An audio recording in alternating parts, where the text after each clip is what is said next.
واپس باہر اپنی جگہ پر رکھنے کے لیے آہٹ پیدا ہونے کا خطرہ منہ لینے کی کیا ضرورت پڑی تھی اسے، جب کہ اس نے جان سے ہی گزر ہی جانا تھا؟ حکیم صاحب نے معذرت کرتے ہوئے جواب دیا، جناب عالی، ان باتوں کا جواب تو وہ خود ہی دیتی اگر وہ زندہ ہوتی، میں کیا عرض کر سکتا ہوں؟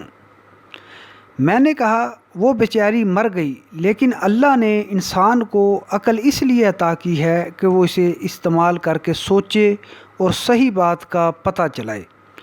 اب جب میں ان سب باتوں پر غور کرتا ہوں تو مجھے تو یہ کیس خودکشی کا معلوم نہیں ہوتا، بلکہ آپ کی بیوی کو قتل کیے جانے کا شک ہوتا ہے۔ اور پھر جب پوسٹ مارٹم کی رپورٹ کو دیکھتا ہوں تو میرا شک یقین میں بدل جاتا ہے۔ حکیم صاحب نے حیران ہوتے ہوئے پوچھا، پوسٹ مارٹم کی رپورٹ کیا کہتی ہے؟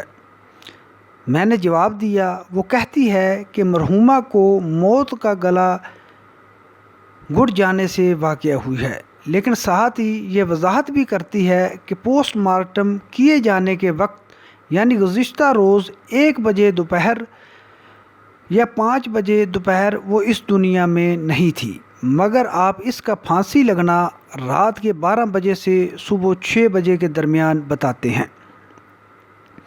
حکیم صاحب نے ہونٹوں پر زبان پھیرتے ہوئے کہا، راجہ صاحب، یہ ڈاکٹر لوگ بھی تو یوں ہی بس اندازہ ہی لگا کر اٹکل پچو رپورٹ لکھ دیتے ہیں۔ خیر چھوڑا اس بات کو کہ ڈاکٹر لوگ کیا کرتے ہیں، آپ یہ بتائیں گے کیا آپ اس لڑکی کو جانتے ہیں؟ میں نے اپنی میز کی دراز سے مقتولہ کی جیب سے برآمد ہونے والی فوٹو نکال کر انہیں دکھاتے ہوئے پوچھا۔ حکیم صاحب نے فوٹو میرے ہاتھ سے لیتے ہوئے اسے دیکھا۔ ان کے چہرے کی رنگت میں خفیف سے تغیر کی جھلک نمودار ہوئی، اور پھر انہوں نے کہا، نہیں جناب، میں اسے نہیں جانتا۔ یہ تصویر تمہاری بیوی کے کرتے کی جیب سے نکلی ہے، ہو سکتا ہے یہ اس کی کسی عزیزہ کی ہو یا کسی سہیلی کی۔ میں نے کہا، نہیں جناب، چونکہ میں نے اس لڑکی کو کبھی نہیں دیکھا، اس لیے اس کے بارے میں کچھ عرض کرنے سے قاصر ہوں۔ اس کی ایسی گہری سہیلی اول تو کوئی تھی ہی نہیں جس کی وہ فوٹو اپنے پاس رکھتی، صرف اڑوس پڑوس سے ہی کوئی عورت کبھی کبھار ہمارے ہاں اس کے پاس آ جایا کرتی تھی، لیکن ان میں سے بھی کسی کی یہ فوٹو نہیں ہے، عزیزہ بھی اس کی کوئی نہیں۔ تو پھر یہ فوٹو کس لڑکی کی ہے جسے مرنے والی مرتے دم تک اپنے ساتھ رکھے رہی، اور یہ اس کے پاس کہاں سے آئی؟ کہیں آپ کی جان پہچان والی کوئی لڑکی تو یہ نہیں؟ میں نے پوچھا۔ حکیم صاحب نے مسکراتے ہوئے مجھے دیکھا اور گویا ہوئے، کیوں مذاق کرتے ہیں راجہ صاحب؟ اب میری عمر لڑکیوں سے جان پہچان رکھنے والی ہے؟ میں نے تصویر واپس لیتے ہوئے کہا، بھائی حکیم صاحب، اس عمر میں اگر آپ دولہا بن کر ایک 16-17 سالہ لڑکی بیاہ کر لا سکتے ہیں تو کسی اور حسینہ سے تعلقات رکھنے میں کیا مذائقہ ہے؟ کہ آپ نے وہ مقولہ نہیں سنا کہ مرد چوں پھر شود ہر سے جواں گردو؟ حکیم صاحب کھسیانی ہنسی ہنس کر خاموش ہو گئے، تو میں نے پھر کہا، اچھا یہ تو بتائیں کہ میں نے آپ کی بیوی کے بدن پر کوئی بھی چیز از قسم زیور نہیں دیکھی تھی، حتیٰ کہ اس کی انگلیاں کسی انگوٹھی تک سے بھی محروم تھیں۔ غریب سے غریب تر عورت بھی زیادہ نہیں تو ایک عدد چاندی کی مندری یا چھلا ضرور پہنے ہوتی ہے۔ یہ کیا وجہ ہے؟ یہ بھی آپ کی اس سے محبت کی نشانیوں میں سے ایک نشانی ہے کیا؟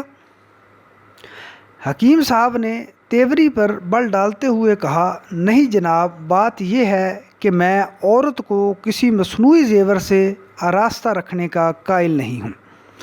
عورت کا اصل زیور تو اس کی حیا اور سادگی ہوا کرتی ہے، جو کہ مجھے پسند ہے۔ بہت دیر ہو چکی ہے، میں نے مغرب کی نماز کے لیے اٹھتے ہوئے کہا۔ حکیم صاحب، مجھے افسوس ہے کہ نہ تو آپ اپنی بیوی کے خودکشی کرنے کی معقول وجہ بتا سکے ہیں، اور نہ موقع کے شواہد و حالات ذہن کو یہ بات تسلیم کر لینے کی ترغیب دیتے ہیں کہ یہ واقعہ خودکشی کا کیس ہے، اور پھر پوسٹ مارٹم کی رپورٹ کو ملحوظ رکھتے ہوئے یہ بات واضح طور پر سامنے آ جاتی ہے کہ آپ کی بیوی کو پہلے قتل کیا گیا تھا، اور قانون کی گرفت سے بچنے اور لوگوں کی آنکھوں میں دھول جھونکنے کے لیے بعد اس پھانسی پر لٹکا کر اس واقعہ کو خودکشی کا رنگ دینے کی کوشش کی گئی۔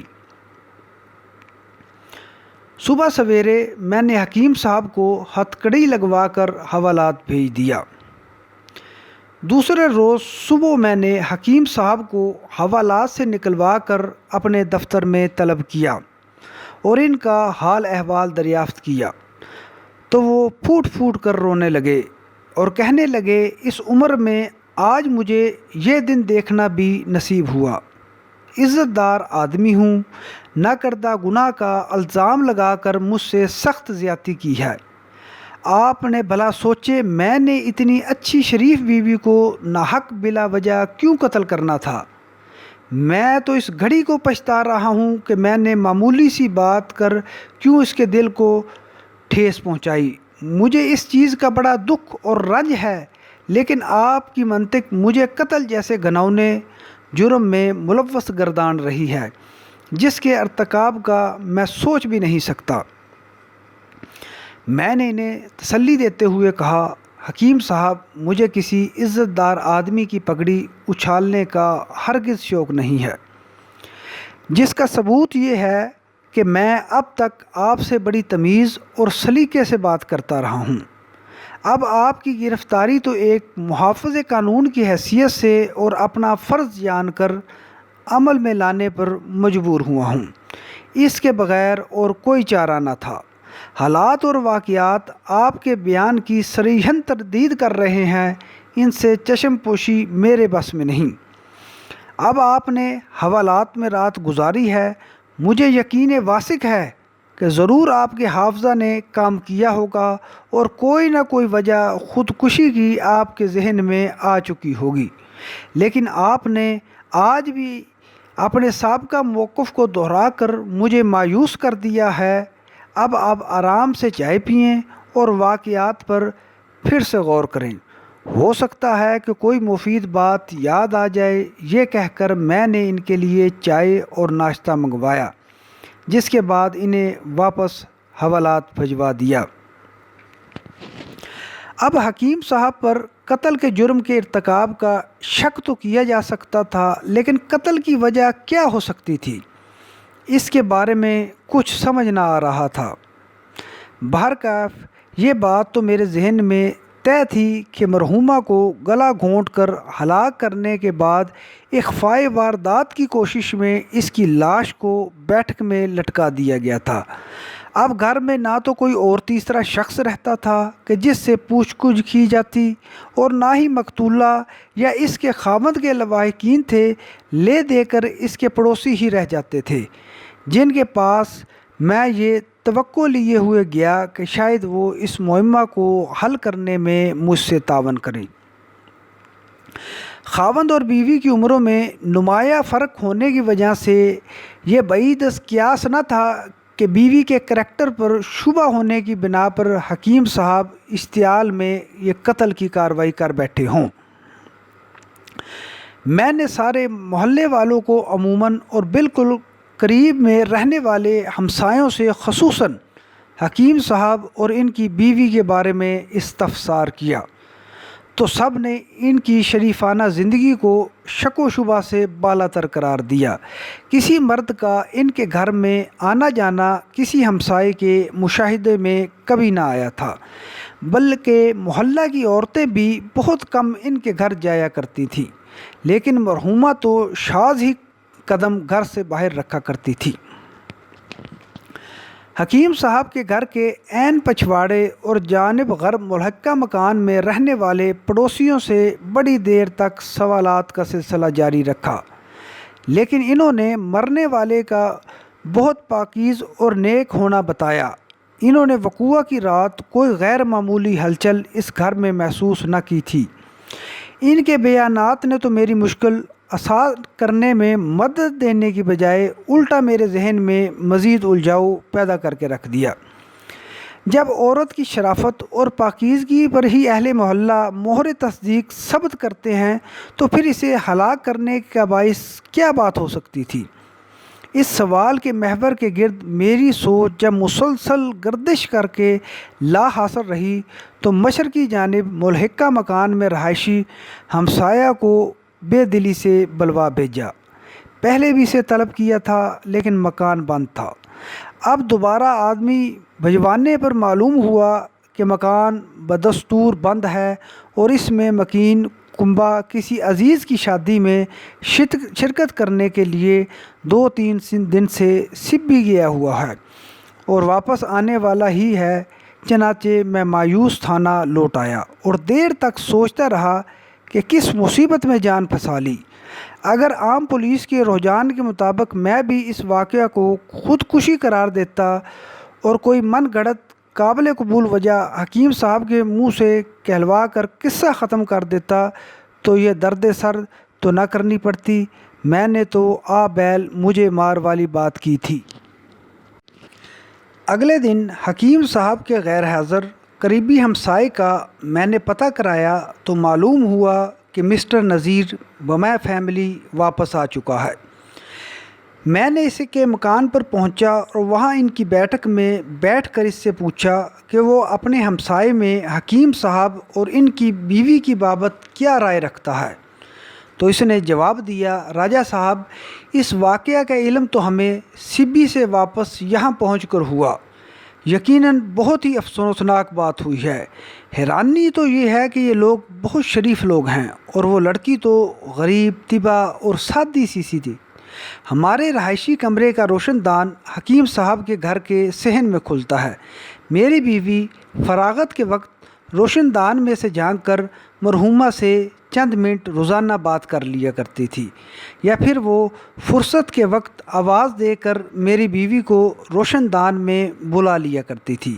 اچھے ہمسائے ملنا اللہ پاک کی خاص رحمت ہوا کرتی ہے۔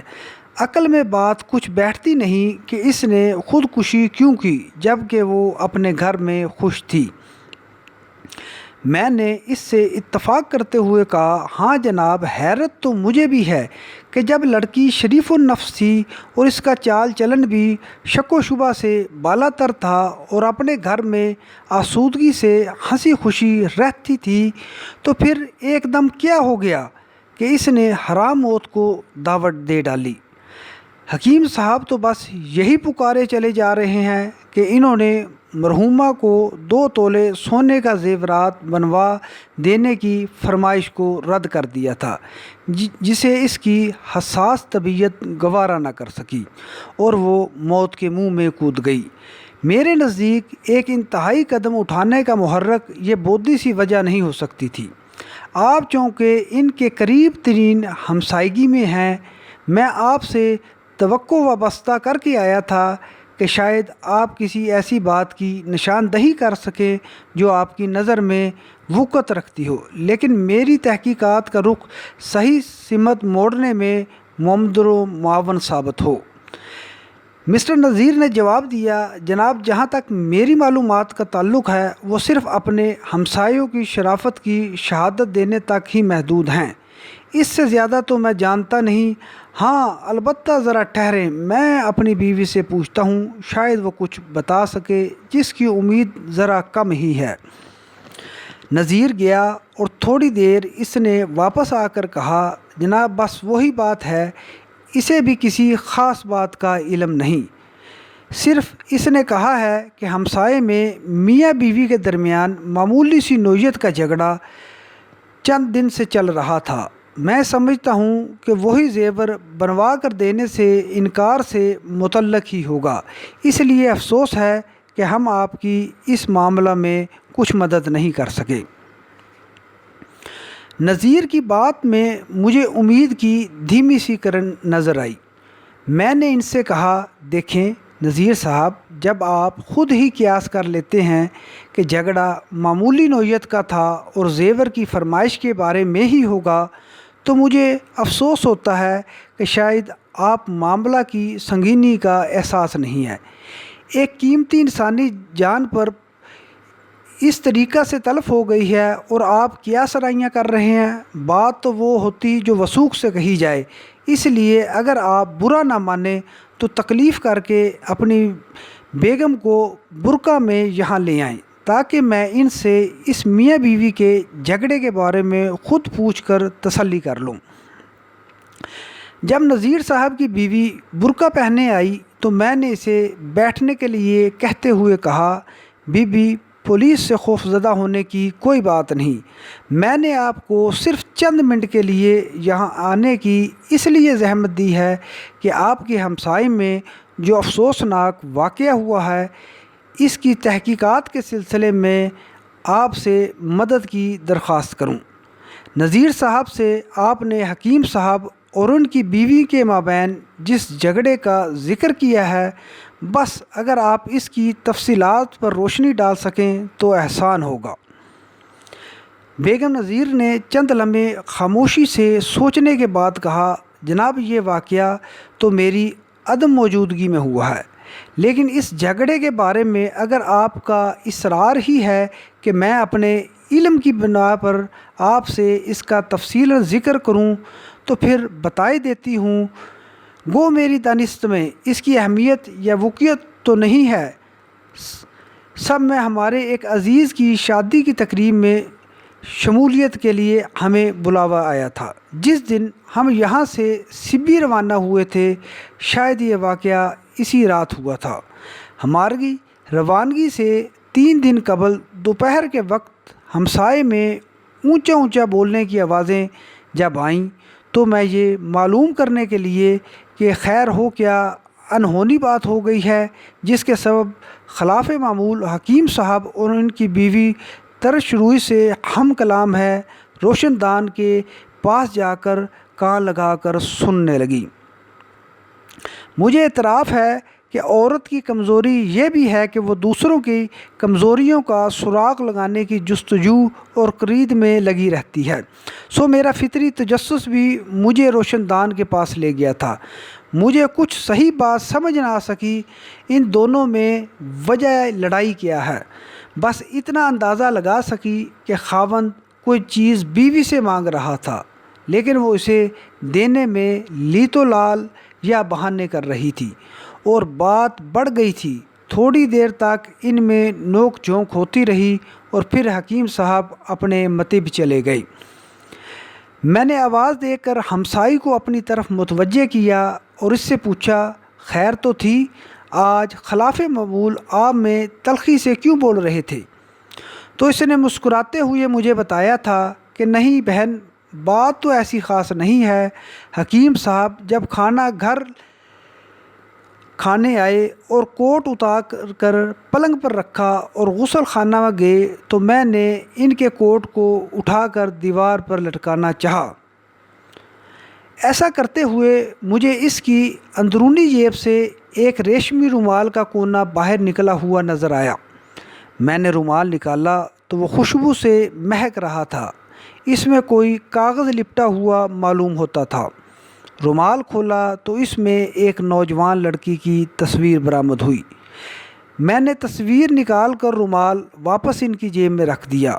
حکیم صاحب جب کھانا کھا کر مطب جانے لگے تو کوٹ پہننے پر انہیں معلوم ہوا کہ تصویر رومال سے غائب ہے تو مجھ سے تکرار کرنے لگے اور تصویر کا مطالبہ کرنے لگے۔ میرے پوچھنے پر وہ یہ بھی نہیں بتاتے تھے کہ وہ کس کی تصویر ہے، چونکہ تصویر میں نہیں دے رہی تھی اس لیے وہ خفا بھی ہو رہے تھے اور بڑبڑاتے ہوئے چلے گئے۔ جب رات کو گھر آئیں گے تو پھر ان سے پوچھوں گی کہ وہ کس کی تصویر ہے جسے وہ ریشمی رومال میں لیے پھرتے ہیں۔ یہ کہہ کر وہ کھلکھلا کر ہنسی اور میں نے بھی ہنستے میں اس کا ساتھ دیا۔ دوسرے دن پھر ان میں تلخ کلامی ہوئی لیکن دونوں احتیاط برت رہے تھے کہ جھگڑنے کی آواز باہر نہ جانے پائے۔ میں چونکہ روشن دان کی وجہ سے ان کے قریب تر تھی اس لیے مجھے بھنک پڑ ہی جاتی تھی جھگڑے کی۔ اس دن حکیم صاحب کے چلے جانے کے بعد جب میں نے مرحومہ سے پھر پوچھا کہ بھائی آج پھر تم دونوں کو کیا ہوا تھا، اس نے ہنس کر بتایا کہ وہی تصویر والی بات میں نے بتائی تھی اور حکیم صاحب کو کہا ہے کہ میں نے پھاڑ کر پھینک دی ہے، لیکن انہیں یقین نہیں آ رہا۔ وہ تصویر مجھ سے ہر حالت میں حاصل کرنے کا ارادہ کیے ہوئے ہیں۔ میں بھی انہیں خوب ستا کر تصویر واپس کروں گی۔ وہ مجھے کیوں نہیں بتاتے کہ تصویر کس کی ہے؟ تیسرے روز ہم نے سبھی جانا تھا اور تیاری میں لگے ہوئے تھے۔ بچوں کو تیار کر کے اور سامان باندھ کر نذیر صاحب کو باہر تانگا لینے کے لیے بھجوایا۔ اس وقت دوپہر تقریباً 4 بجے ہوں گے کہ ہمسائے میں پھر جھگڑنے کی آوازیں آنی شروع ہو گئیں، لیکن اس بار حکیم صاحب ذرا تیز غصے میں بول رہے تھے، تاہم ان کی بیوی مسکراتے ہوئے کہتی تھی، میں نے پھاڑ کر پھینک دی ہے تو کہاں سے لا کر دوں؟ کہ اتنے میں نذیر صاحب نے اندر آ کر تانگا آنے کا اعلان کر دیا اور ہم جلدی جلدی اس پر سوار ہو کر ریلوے اسٹیشن چلے گئے۔ بس یہ جھگڑا خامد بیوی کے درمیان میں ہی ہے اور کوئی تو ایسی بات نہیں۔ میں نے خاتون اور نذیر صاحب کا شکریہ ادا کیا اور تھانہ پہنچا۔ بیگم نذیر کے بیان کے ایک ایک لفظ کو میں نے کئی بار پڑھا اور سوچتا رہا۔ میری تفتیش کے رخ نے صحیح سمت کا تعین کر لیا تھا، لیکن مسئلہ حل طلب یہ رہ گیا کہ وہ تصویر جو میری میز کے دراز میں پڑی تھی اور مرحومہ نے اسے اپنے کرتے کی لمبی سی جیب کے تہہ میں چھپائے رکھا تھا، کس کی تھی؟ حکیم صاحب اسے پہچاننے سے انکاری تھے اور کوئی ایسا ذریعہ نظر نہ آ رہا تھا جس سے اس کا پتہ لگایا جا سکتا۔ اس سوچ میں وہ دن گزر گیا، لیکن کوئی ترکیب اس لڑکی کا پتہ لگانے میں ذہن میں نہ آئی۔ اگلے روز میں دفتر میں بیٹھا تھا کہ کانسٹیبل نے اندر آ کر پوچھا کہ ایک لڑکا آیا ہے اور حکیم صاحب سے ملاقات کرنا چاہتا ہے، کیا اسے اجازت دے دی جائے؟ میں نے اسے کہا کہ پہلے اس لڑکے کو میرے پاس بھجوایا جائے تاکہ مجھے معلوم ہو سکے کہ اس کا ملاقاتی کون ہے۔ کانسٹیبل باہر نکلا اور ملاقاتی کو میرے پاس لے آیا۔ میں نے اسے دیکھتے ہی پہچان لیا کہ وہ لڑکا تو حکیم صاحب کا ملازم غلام علی ہے۔ میں نے جب اسے مخاطب ہو کر پوچھا کہ وہ حکیم صاحب سے کیوں ملاقات کرنا چاہتا ہے تو اس نے جواب دیا، جناب میں حکیم صاحب سے صرف یہ پوچھنے آیا ہوں کہ اب جب کہ ان کا مطب بند ہے اور وہ خود زیر حراست ہیں تو میری پوزیشن کیا ہے؟ آیا میں کوئی اور ملازمت تلاش کر لوں؟ میں نے کہا، ہاں بھائی، واقعی بات تو تمہاری پوچھنے کی ہے، لیکن پہلے ذرا یہ بتاؤ تمہیں حکیم صاحب اور ان کی بیوی کے متعلق کوئی معلومات ہیں؟ جناب کس قسم کی معلومات چاہتے ہیں؟ اس نے پوچھا۔ یہی کہ حکیم صاحب کس کماش کے آدمی ہیں اور ان کی بیوی کس قسم کی عورت تھی، میں نے کہا۔ جناب حکیم صاحب کی بیوی کے متعلق تو میں کچھ نہیں جانتا، کیونکہ میرا ان کے گھر پر جانا ہی نہ ہوتا تھا۔ حکیم صاحب پردے کے معاملے میں بڑے سخت تھے اور مجھے گھر پر کسی کام کے لیے بھی نہ بھجواتے تھے۔ رہا سوال حکیم صاحب کی ذات کا تو وہ بہت اچھے اور نیک انسان ہیں اور معمر بھی۔ میں تو انہیں اپنے باپ بجائے سمجھتا ہوں اور ان کا سلوک بھی مجھ سے نہایت ہمدردانہ اور بیٹوں ہی کی طرح تھا، اس نے جواب دیا۔ ان کے مطب پر کون کون لوگ آیا کرتے تھے؟ مرد زیادہ آتے تھے یا عورتیں؟ میں نے پوچھا۔ جناب مطب تو صرف مردوں یا صرف عورتوں کے لیے مخصوص نہیں تھا، ہر قسم کے مریض آتے تھے، مرد بھی اور عورتیں بھی، اس نے جواب دیا۔ کیا تمہاری دانست میں کوئی ایسے مریض بھی آتے تھے جنہیں حکیم صاحب بڑے غور اور خصوصی توجہ سے دیکھا کرتے تھے یا جن کے ساتھ انہیں خاص دلچسپی تھی؟ میں نے پوچھا۔ جناب ایسا خاص قسم کا مریض تو میرے مشاہدے سے نہیں گزرا، البتہ ان کی ایک عزیزہ مطب میں تواتر سے آیا کرتی تھی، جس کی نشست کا اہتمام وہ اپنے معائنہ کے کمرے میں کیا کرتے تھے۔ حکیم صاحب نے ایک بار مجھے بتایا تھا کہ وہ ان کی رشتہ دار ہے جو اپنے مسائل لے کر مشورہ کے لیے ان کے پاس آیا کرتی ہے اور بیمار بھی ہے۔ اس کے علاوہ تو میں نے کسی کی طرف حکیم صاحب کو خصوصی توجہ دیتے نہیں دیکھا۔ وہ لڑکی بھی چونکہ ایک عزیزہ تھی اس لیے وہ اس کے ساتھ کچھ دیر معائنہ کے کمرہ میں محو گفتگو رہتے تھے۔ غلام علی نے جواب دیا، ہاں بھائی، حکیم صاحب نے مجھے بھی بتایا تھا کہ ان کی ایک عزیزہ یہاں کوئٹہ میں رہتی ہے، بھلا دیکھو تو یہی ہے نا؟ اور یہ کہتے ہوئے میں نے فوٹو دراز سے نکالی۔ جی جناب، یہی ہے وہ حکیم صاحب کی عزیزہ، لڑکے نے جواب دیا۔ میں نے فوٹو واپس میز کی دراز میں رکھتے ہوئے کہا، بھائی غلام علی، حکیم صاحب یہاں حراست میں ہیں اور بیچارے اداس رہتے ہیں۔ میں چاہتا ہوں کہ ان کی عزیزہ کو بلوا کر ان سے چند ساتوں کے لیے ملاقات کروا دوں تاکہ کچھ تو انہیں حوصلہ ہو، مگر مشکل یہ ہے کہ ہمیں اس کے گھر کا پتہ ہی معلوم نہیں۔ میں اسے جا کر لے آؤں گا جناب، غلام علی نے خوشی کا اظہار کرتے ہوئے کہا۔ تمہیں اس کے گھر کا پتہ ہے کیا؟ میں نے سوال کیا۔ جی حضور، ایک دو دفعہ حکیم صاحب نے مجھے فروٹ کی ٹوکری اٹھا کر اس کے ہمراہ اس کے گھر تک پہنچانے کے لیے بھجوایا تھا، اس نے جواب دیا۔ تو پھر ٹھیک ہے، تمہارے ہمراہ میں تانگہ پر اپنا ایک آدمی بھجوا دیتا ہوں، اسے صرف تم مکان کی نشاندہی کر دینا، اسے لے وہ خود آئے گا۔ تمہاری ہمراہی میں تھانہ میں آنا شاید وہ مناسب نہ سمجھے، میں نے کہا، اور ایک کانسٹیبل اس کے ساتھ کر دیا۔ کوئی 1.5 گھنٹہ انتظار کرنے کے بعد میرا بھجوایا ہوا کانسٹیبل اور غلام علی ایک برقع پوش لڑکی کو ساتھ لے آ گئے۔ کانسٹیبل نے مجھے علیحدگی میں بتلایا کہ لڑکی تو بڑی تیز ترار ہے اور اچھی شہرت نہیں رکھتی۔ میں نے لڑکی کو اپنے دفتر میں بیٹھنے کے لیے کہا اور غلام علی کو باہر انتظار کرنے کا حکم دیا۔ لڑکی نے کہا شکریہ کہ کرسی پر بیٹھتے ہی چہرے سے نقاب پلٹ دیا۔ میں نے تھانہ میں سے طلب کیے جانے پر معذرت کرتے ہوئے کہا کہ چند ایسی ضروری باتیں تھیں جن کے متعلق تم سے استفسار کرنا ضروری تھا، اس لیے تمہیں تھانہ میں بلوانا پڑا ہے۔ جی فرمائیے، میں حاضر ہوں، جو پوچھنا ہے بے شک پوچھیں، اس نے کہا۔ میں نے تصویر نکالی اور اسے ہاتھ میں دیتے ہوئے پوچھا، یہ تمہاری ہی فوٹو ہے نا؟ لڑکی نے مسکراتے ہوئے میری طرف دیکھ کر کہا، جی جناب، یہ میری ہی فوٹو ہے۔ تمہارا نام؟ میں نے پوچھا۔ جی میرا نام نازو ہے، اس نے بتایا۔ تم حکیم صاحب کو جانتی ہو؟ میں نے پوچھا۔ جی ہاں، اچھی طرح جانتا ہوں، اور یہ اپنی فوٹو بھی میں نے انہی کو دی تھی، اس نے جواب دیا۔ تو تم انہیں کیسے جانتی ہو اور تمہارا ان سے تعلق کس نوعیت کا ہے، اور یہ فوٹو تم نے انہیں کیوں دیا؟ آیا معاشقہ چل رہا تھا تمہارا ان کے ساتھ یا کچھ اور بات تھی؟ ذرا وضاحت سے ان باتوں پر روشنی ڈالو، اور خیال کرنا کہ تمہارے بیان میں جھوٹ یا مبالغے کی آمیزش قطعاً نہیں ہونی چاہیے، ورنہ تم مجھے شاید جانتی ہی ہوگی، میں نے اس سے کہا۔ جی ہاں حضور، آپ کے نام سے کون واقف نہیں؟ جب آپ کسی کو تھانے میں یاد فرماتے ہیں تو وہ شخص اس میں اپنی عافیت سمجھتا ہے کہ سچ سچ بیان دے دے۔ سب سے پہلے میں حکیم کے ساتھ اپنے ممکنہ معاشرے کے ضمن میں غلط فہمی کا ازالہ کرنا چاہوں گی۔ گستاخی معاف، آپ خود غور فرمائیں کہ مجھ جیسی نوجوان لڑکی کی نگاہ انتخاب معاشقہ لڑانے کے لیے بس حکیم جیسے بڈھے گلفام پر ہی پڑے گی؟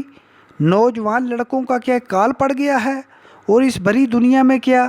میری اور حکیم صاحب کی شناسائی کا قصہ کچھ یوں ہے کہ آج سے 5-6 ماہ پیشتر مجھے درد شقیقہ یعنی آدھے سر کے درد نے آ گھیرا تھا، اور ڈاکٹری علاج سے کچھ فائدہ نہ ہوا تو میں نے یونانی علاج کرانے کی ٹھانی، اور حکیم صاحب جو مجھے پرانے تجربہ کار حکیم دکھائی دیے، ان سے رجوع کیا۔ حکیم صاحب مجھ سے درد کی علامات وغیرہ کے تفصیلی حالات معلوم کرنے کے بعد مجھے معائنہ کمرے میں لے گئے، اور وہاں کبھی تو وہ میرے سر کو سہلاتے اور کبھی میری ٹھوڑی پکڑ کر میرے چہرے کو اوپر نیچے کرتے۔ اس کے بعد انہوں نے مجھ سے کہا کہ میں ٹھیک تو ہو جاؤں گی، لیکن علاج استقلال اور باقاعدہ سے کروانا ہوگا۔ میں اس مصیبت سے چھٹکارا پانے کے لیے بے تاب تھی، اس لیے میں نے حامی بھر لی۔ حکیم صاحب نے مجھے دوا دی اور ہر روز آ کر حال بتا کر دوا لے جانے کی تاکید کی۔ میں نے دوا کی قیمت ادا کرنی چاہی، مگر انہوں نے یہ کہہ کر ٹال دیا کہ بعد میں حساب کر کے اکٹھے پیسے لے لوں گا۔ سو میں نے حکیم صاحب کے مطب میں روزانہ حاضری دینا شروع کر دی۔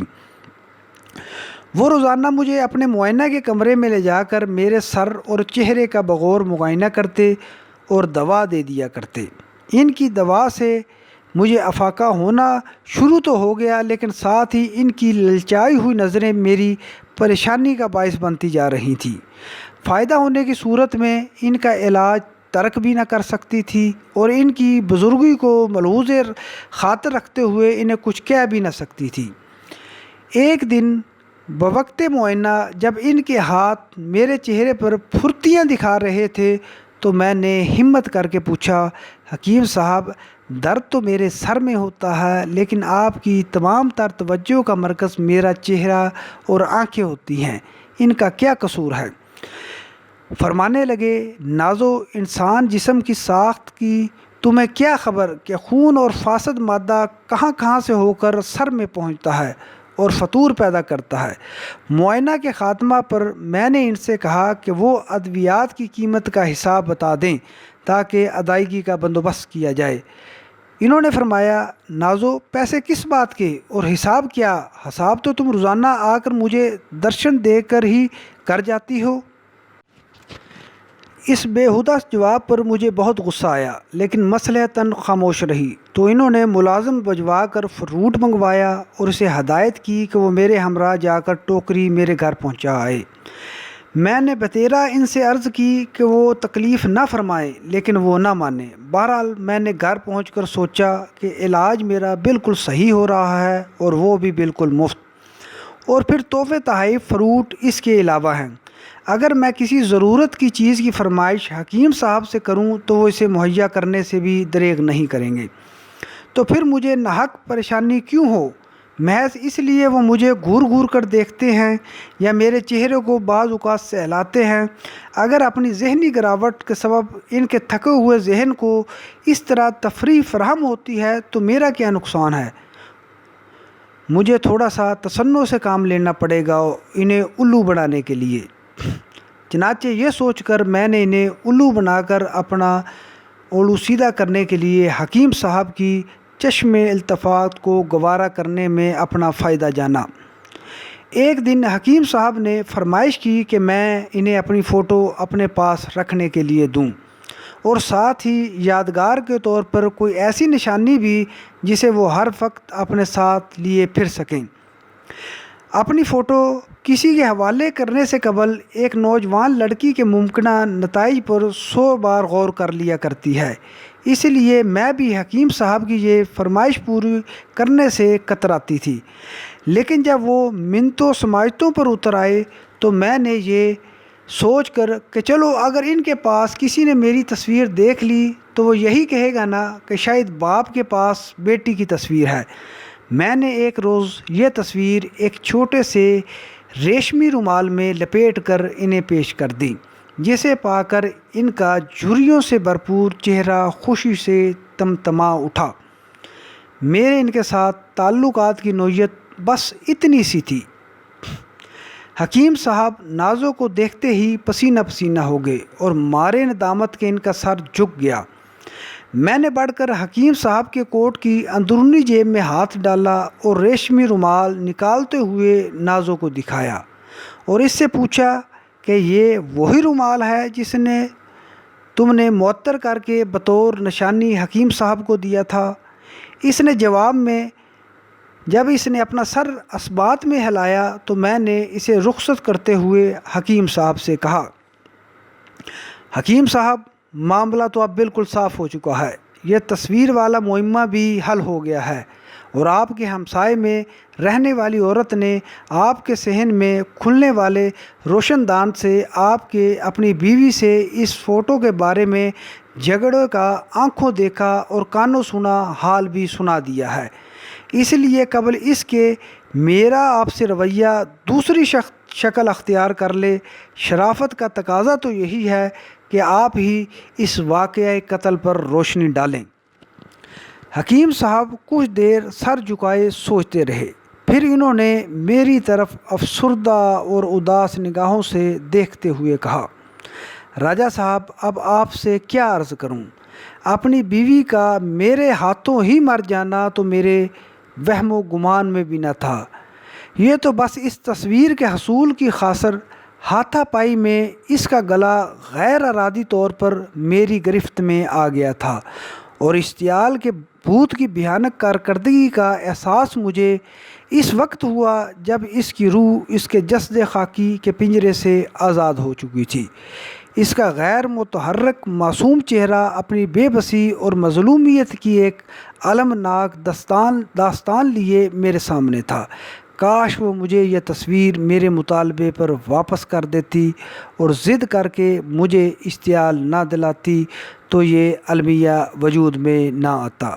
وہ ایک بھولی بھالی سیدھی سادی شریف اور نیک بیوی تھی، جس کی رفاقت میں بیتے ہوئے پرسکون لمحات آج بھی میری چشم تصور میں رقصاں ہیں۔ جہاں تک اس لڑکی نازو کا تعلق ہے، اس کے متعلق میرے جذبات پاکیزہ تھے اور اس سلسلہ میں کوئی بدگمانی نہیں ہونی چاہیے۔ حکیم صاحب پر عدالت میں مقدمہ چلا۔